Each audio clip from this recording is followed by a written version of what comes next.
Hi friends, అందరికీ నమస్కారం. Welcome to my channel. Friends, ఇప్పుడిప్పుడే బ్రేకింగ్ న్యూస్ అయితే రావడం జరిగిందండి. స్కూల్ బస్కి ప్రమాదం, 62 మంది ప్రాణాలు గాల్లో. వివరాలు అయితే వీడియోలో తెలుసుకుందాం. వీడియోని ఎక్కడ స్కిప్ చేయకుండా కంప్లీట్గా చూడండి. అప్పుడే మీకు కంప్లీట్ ఇన్ఫర్మేషన్ అనేది తెలుస్తుంది. అలాగే ఇప్పటి వరకు మన ఛానల్ ఎవరైతే సబ్స్క్రైబ్ చేసుకోలేదో దయచేసి సబ్స్క్రైబ్ చేసుకోండి.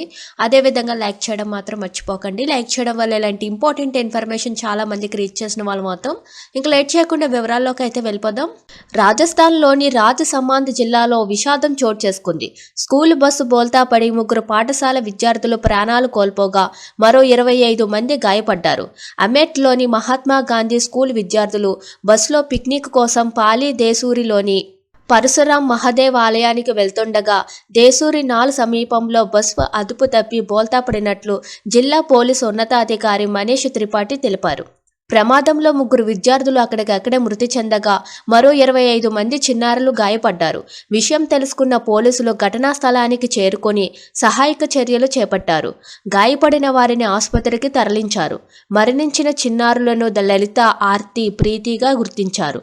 ప్రమాద సమయంలో బస్సులో 62 మంది పిల్లలు, 6 టీచర్లు ఉన్నట్లు తెలిపారు. బస్సు డ్రైవర్పై కేసు నమోదు చేసి దర్యాప్తు చేపట్టారు.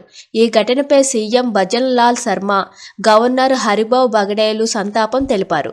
ఇలాంటి లేటెస్ట్ న్యూస్ కోసం మన ఛానల్ని లైక్ చేయండి, షేర్ చేయండి, సబ్స్క్రైబ్ చేసుకోండి. Thank you for watching this video.